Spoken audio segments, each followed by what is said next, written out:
Imagine um rei tão poderoso que seu nome ecoava em todas as nações conhecidas. Nabucodonosor, o governante supremo da Babilônia, era temido e reverenciado. Seus exércitos conquistaram terras, seus arquitetos ergueram maravilhas, e sua cidade se tornou o símbolo de grandeza e glória terrenas. No entanto, por trás de todo esse poder, havia um homem que desconhecia os limites de sua soberba. A história de Nabucodonosor, narrada nas páginas das Escrituras, não é apenas sobre conquistas ou grandiosidades. É uma história que mergulha nos mais profundos conflitos da alma humana. A luta entre o orgulho e a humildade, entre o poder do homem e a soberania de Deus. Ele foi o instrumento escolhido pelo Altíssimo para trazer julgamento sobre nações, incluindo o povo de Israel. Mas também precisou ser confrontado com sua própria insignificância diante do Criador.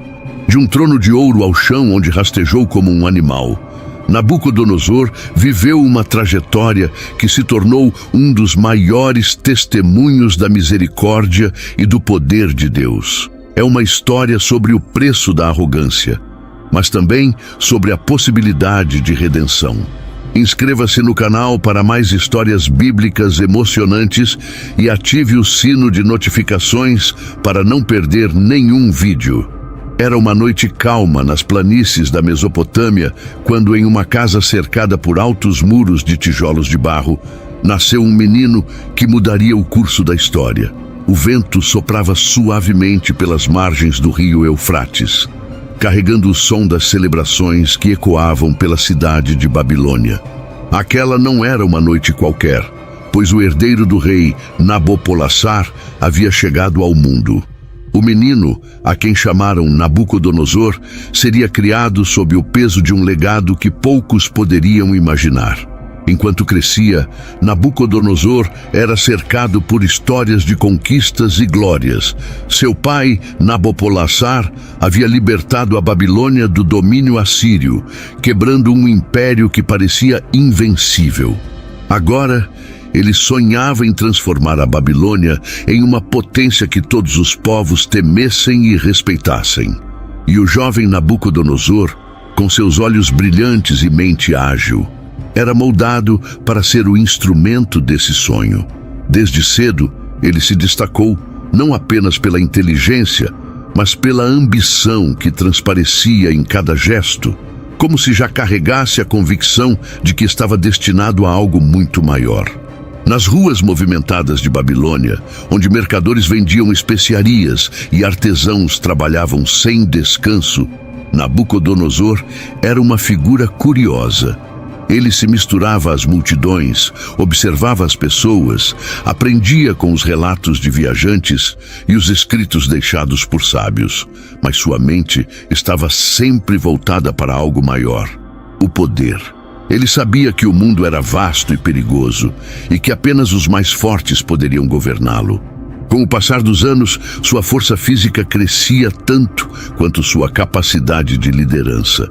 Aos poucos, ele assumia papéis mais importantes ao lado de seu pai, absorvendo estratégias de guerra e compreendendo as intrigas políticas que ameaçavam o reino. E então veio o momento que mudaria tudo. Com a morte de Nabopolassar, o jovem herdeiro se viu diante de um trono poderoso, mas cercado por inimigos e incertezas. A pergunta que pairava sobre a Babilônia era: será que ele estaria à altura de seu pai? Nabucodonosor, porém, não tinha dúvidas. O peso do trono não o assustava, mas algo mais o aguardava além das fronteiras do reino. A coroação de Nabucodonosor foi marcada por um espetáculo grandioso. Em um cenário onde a luz do sol reluzia sobre as torres douradas de Babilônia, o jovem herdeiro subiu ao trono. A multidão se reunia ao redor do palácio, gritando o nome do novo rei, enquanto trombetas anunciavam o início de uma nova era. Mas Nabucodonosor, agora carregando a coroa que antes pertencia a seu pai, sabia que o brilho daquele momento escondia desafios sombrios. Ele era o soberano de um império jovem, cercado por nações rivais e inimigos prontos para atacar a primeira fraqueza. Seu primeiro grande teste veio quase imediatamente. Ao norte, os remanescentes do poderoso exército assírio, agora aliados aos egípcios, representavam uma ameaça direta. Eles ainda se recusavam a aceitar a ascensão da Babilônia e marchavam para Carquemis, uma cidade estratégica no controle das rotas comerciais. Nabucodonosor sabia que não podia esperar. Para provar seu poder e consolidar sua posição como líder, ele precisava esmagar aqueles que ousavam desafiar Babilônia. Com o som estrondoso de tambores de guerra, ele partiu para a batalha, liderando seu exército com coragem. Sob seu comando, os soldados marchavam com disciplina implacável, atravessando rios e desertos. Carquemis seria o palco de uma das batalhas mais significativas de sua carreira. E quando a luta finalmente começou, o jovem rei mostrou ao mundo do que era capaz.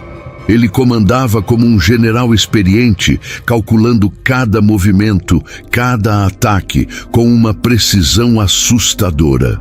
No calor do combate, Nabucodonosor parecia invencível. Sob seu comando, os egípcios e assírios foram derrotados de forma esmagadora, forçados a recuar em desordem. Aquela vitória não apenas garantiu o controle de Carquemis, mas solidificou o domínio da Babilônia sobre a Mesopotâmia. Mais importante ainda, transformou Nabucodonosor em uma lenda viva. Quando retornou à Babilônia, ele não era mais apenas o filho de Nabopolassar. Ele era Nabucodonosor, o conquistador, o rei que dobrava nações à sua vontade. Mas enquanto o povo celebrava, ele já olhava para o horizonte. Havia algo mais, algo que ele sentia pulsar em suas veias, um desejo insaciável de expandir seu reino, de construir algo que o mundo jamais esqueceria. O eco da vitória em Carquemis ainda reverberava por toda a Babilônia quando Nabucodonosor voltou seus olhos para uma pequena, mas obstinada nação ao oeste, Judá.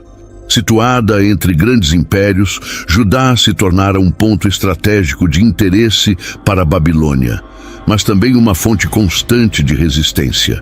Governada por reis que oscilavam entre lealdades ao Egito e Babilônia, Judá era uma ferida aberta no domínio de Nabucodonosor e ele sabia que precisava fechá-la.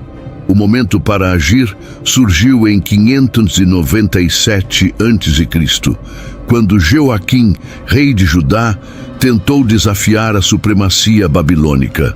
A resposta de Nabucodonosor foi rápida e implacável. Ele liderou suas tropas diretamente para Jerusalém, um cerco que durou meses.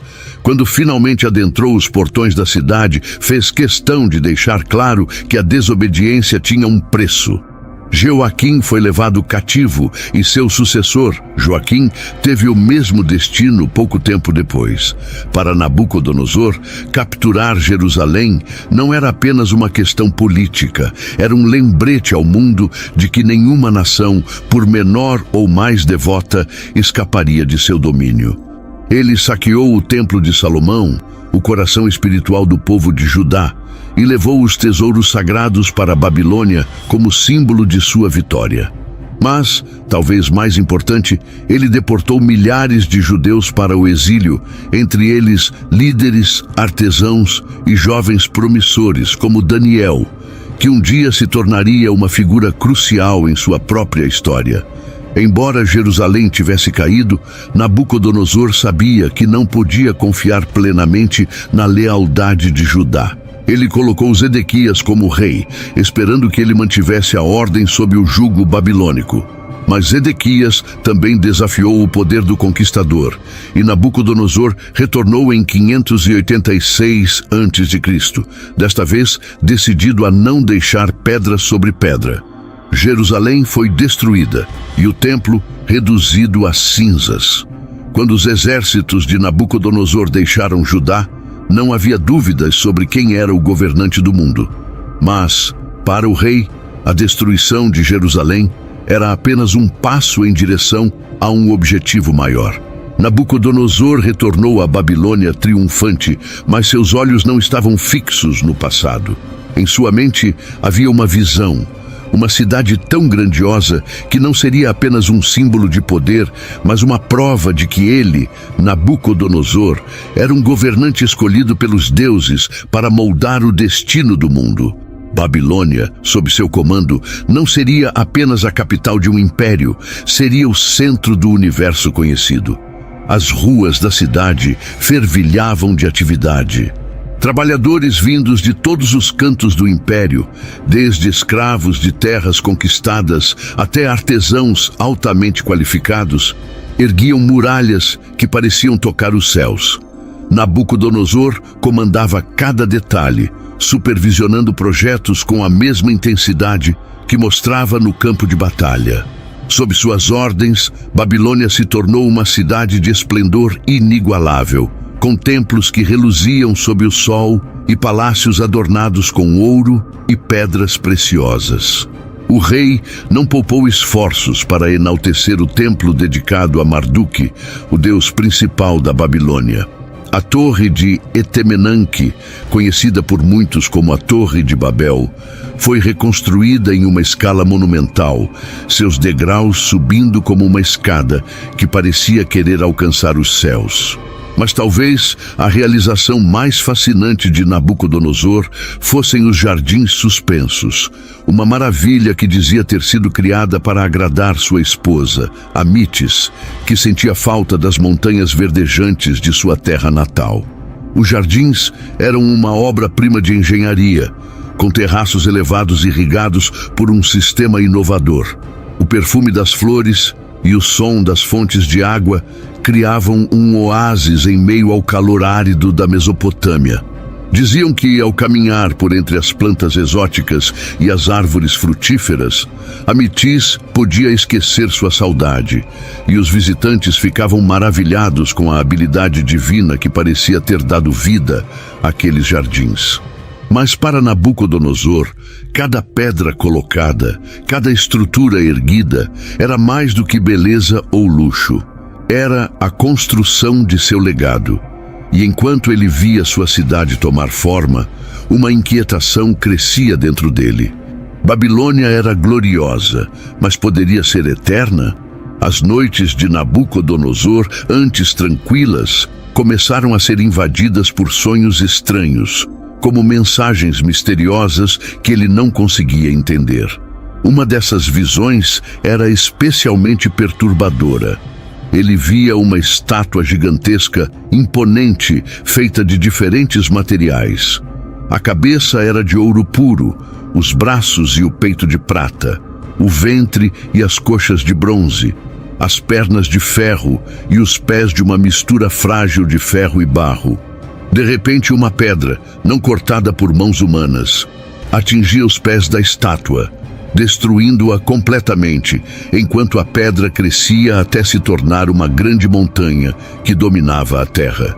Nabucodonosor acordava suando frio. Por mais poderoso que fosse, havia algo naquela visão que o fazia sentir-se pequeno e impotente. Nenhum de seus sábios magos ou astrólogos conseguiu decifrar o significado do sonho, aumentando ainda mais sua angústia. Foi então que alguém mencionou Daniel, um jovem entre os cativos de Judá, conhecido por sua sabedoria incomum e sua habilidade de interpretar sonhos. Relutante, mas sem outra opção, Nabucodonosor chamou Daniel à sua presença. O jovem, com uma serenidade que contrastava com a tensão do momento, afirmou que a interpretação não viria dele, mas do Deus Altíssimo. O rei, curioso e ansioso, ouviu atentamente enquanto Daniel desvendava o significado da estátua. A cabeça de ouro representa o Senhor, ó Rei, e seu reino glorioso, começou Daniel, sua voz firme. Mas após o seu domínio, surgirão outros reinos, cada um inferior ao anterior. No entanto, o destino final será marcado pela pedra, que destruirá todos os reinos e se tornará um reino eterno, estabelecido por Deus. O impacto das palavras de Daniel foi devastador. Pela primeira vez, Nabucodonosor encarou a possibilidade de que seu império, por maior e mais esplendoroso que fosse, não duraria para sempre. Mas a ideia de ser apenas uma parte de um plano maior o inquietava ainda mais. Ele estava acostumado a moldar o destino com suas próprias mãos, e a ideia de um poder maior o controlando era difícil de aceitar. Mesmo assim, ele reconheceu a sabedoria de Daniel, promovendo-o a uma posição de destaque. No entanto, em seu coração, Nabucodonosor não estava pronto para aceitar que alguém ou algo pudesse ser maior que ele. Ele precisava reafirmar sua glória de alguma forma, e uma ideia grandiosa começou a germinar em sua mente. A inquietação que o sonho havia deixado em Nabucodonosor não desapareceu. Ao contrário, parecia crescer como uma sombra dentro dele, alimentando um desejo insaciável de reafirmar sua grandeza. Foi então que ele decidiu erguer algo que seria mais do que uma demonstração de poder. Seria uma declaração ao mundo de que ele era invencível, imutável, acima de qualquer profecia. A ideia tomou forma quando ordenou a construção de uma imensa estátua de ouro maciço, uma obra monumental que brilharia sob o sol escaldante da Babilônia. A estátua foi erguida em uma planície ampla, visível a quilômetros de distância. Era uma visão impressionante, com o ouro reluzente, parecendo quase vivo sob a luz do dia. Quando a construção foi concluída, Nabucodonosor emitiu um decreto. Todos, sem exceção, deveriam se prostrar diante da estátua em reverência. Para ele, isso não era apenas sobre adoração. Era uma prova de lealdade absoluta ao seu poder. Qualquer um que desafiasse sua ordem enfrentaria uma punição terrível. Ser lançado em uma fornalha ardente, um destino que poucos ousariam encarar. O dia da dedicação da estátua chegou e uma multidão se reuniu na planície. Instrumentos musicais tocavam em harmonia, marcando o momento em que todos deveriam se ajoelhar. Mas em meio à multidão, 3 figuras permaneceram de pé, desafiando abertamente o decreto do rei. Sadraque, Mesaque e Abed-nego, jovens de Judá que serviam na corte de Nabucodonosor, recusaram-se a adorar a estátua, declarando sua fidelidade apenas ao Deus de Israel. A notícia chegou rapidamente aos ouvidos do rei. Sua reação foi imediata e furiosa. Nabucodonosor ordenou que os 3 fossem trazidos à sua presença e sua voz retumbou com raiva enquanto os confrontava. Ele lhes deu uma última chance para se curvarem, mas eles recusaram, suas palavras firmes ecoando pelo salão. O Deus a quem servimos pode nos livrar da fornalha, ó rei, disseram. Mas mesmo que ele não o faça, não serviremos seus deuses. A fúria de Nabucodonosor não tinha limites. Ele ordenou que a fornalha fosse aquecida 7 vezes mais que o normal, e os jovens foram jogados ao fogo. A fornalha ardia como nunca antes. O calor era tão intenso que os soldados encarregados de lançar Sadraque, Mesaque e Abed-nego ao fogo morreram ao se aproximarem das chamas. Nabucodonosor, sentado em seu trono, observava com os olhos fixos, esperando ver os 3 jovens serem consumidos. Para ele, isso não era apenas um castigo. Era uma demonstração de que sua vontade era soberana e de que ninguém poderia desafiá-lo sem enfrentar as consequências. Mas, à medida que o fogo rugia, algo estranho aconteceu. Os conselheiros e oficiais ao redor começaram a sussurrar inquietos. Nabucodonosor se levantou de seu assento, franzindo o senho. Algo na fornalha chamou sua atenção. Ele se aproximou, olhando mais de perto, e o que viu fez seu coração quase parar. "Quantos homens nós lançamos ao fogo?" ele perguntou, com a voz grave e trêmula. "3, ó rei", responderam seus servos, igualmente perplexos. Nabucodonosor apontou para a fornalha, os olhos arregalados de incredulidade. "Então por que vejo 4?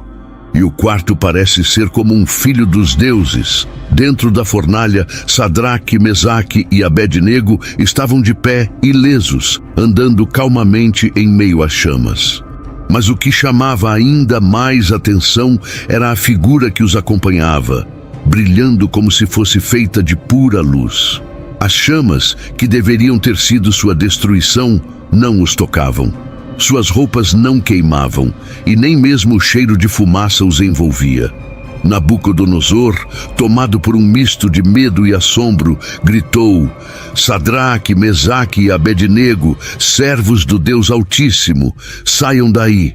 Os 3 jovens saíram da fornalha, caminhando lentamente. Os oficiais e governadores se aproximaram para examiná-los, incrédulos. Não havia uma única marca de queimadura neles. Era como se o fogo nunca tivesse existido. O silêncio foi quebrado pela voz de Nabucodonosor, agora cheia de reverência. Bendito seja o Deus de Sadraque, Mesaque e Abednego, que enviou seu anjo e os livrou. Não há outro Deus que possa salvar assim.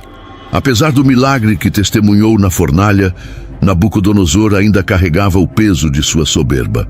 Ele reconhecia o poder do Deus de Sadraque, Mesaque e Abednego, mas em seu coração acreditava que sua glória pessoal e as maravilhas que construíra eram a prova de sua própria grandeza. Babilônia era o reflexo de seu poder, um império que ele moldara com mãos firmes e ambição implacável. Meses se passaram e o rei continuava a expandir sua cidade, tornando-a cada vez mais magnífica. Uma noite, enquanto caminhava pelos terraços de seu palácio, olhando para as muralhas que pareciam alcançar o céu e para os jardins que faziam sua cidade parecer um paraíso, ele falou alto, como se desafiasse os céus. Não é esta a grande Babilônia que eu construí com minha força e para a glória do meu nome? Mas antes que pudesse terminar sua declaração, algo inesperado aconteceu. Uma voz, como um trovão, ecoou em sua mente, clara e inconfundível. Ó Nabucodonosor, sua autoridade foi tirada de você. Você será expulso de entre os homens, viverá com os animais e comerá capim como os bois. Assim será até que reconheça que o Altíssimo governa sobre os reinos dos homens e os dá a quem ele quer. No mesmo instante, Nabucodonosor sentiu sua mente mudar. Ele gritou, mas sua voz parecia distante, como se pertencesse a outra pessoa. Sua postura altiva desapareceu e ele fugiu para o campo como um homem perdido, sem rumo. Durante 7 anos, viveu como um animal, comendo o que encontrava no chão e dormindo ao relento. Suas roupas se desfizeram, seus cabelos cresceram como penas de águia e suas unhas como garras de pássaro. Enquanto os dias se transformavam em anos, o grande rei da Babilônia foi reduzido a nada. Mas mesmo na loucura, algo começava a mudar. Em meio à sua humilhação, ele começou a perceber que o verdadeiro poder não estava em suas conquistas ou nas riquezas de seu reino, mas em algo muito maior, algo que ele havia ignorado por tanto tempo. E então, em um momento que parecia tão simples, mas carregado de significado, Nabucodonosor levantou os olhos para o céu. Depois de anos vivendo como um animal, algo em seu coração se quebrou. Não era mais o rei arrogante que se gabava de seus feitos. Não era mais o homem que acreditava ser invencível. Ele estava diante do que restara de si mesmo, reduzido ao que verdadeiramente era. Uma criação nas mãos do Altíssimo. Naquele instante, sua sanidade retornou. Era como se uma névoa tivesse se dissipado e ele finalmente enxergasse a realidade. Suas primeiras palavras foram de reconhecimento, não da sua força, mas da de Deus. Ele declarou que o Altíssimo reina sobre todos os reinos e que sua soberania jamais será desafiada. De volta ao seu trono, Nabucodonosor já não era o mesmo. Ele havia aprendido que o verdadeiro poder não está nas mãos dos homens, mas naquele que governa sobre tudo. A história de Nabucodonosor nos ensina que a soberba pode nos cegar para as verdades mais simples.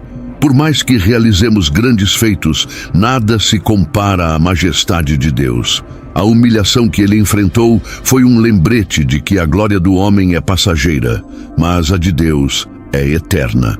Nabucodonosor deixou um legado, que não foi apenas de conquistas ou construção de impérios, mas de aprendizado profundo. Ele nos mostra que, mesmo em meio à queda, há redenção. Quando reconhecemos nossa fragilidade e nos voltamos ao Criador, encontramos a verdadeira restauração. E assim, o rei que caminhou entre os maiores conquistadores da história terminou sua jornada com uma lição gravada em seu coração: toda glória pertence a Deus. Se você gostou da história de Nabucodonosor e quer continuar acompanhando outras histórias de fé e superação, não deixe de curtir esse vídeo e compartilhar com quem você ama. E claro, inscreva-se no canal para não perder nenhum conteúdo novo. Juntos, vamos explorar mais lições poderosas da Bíblia.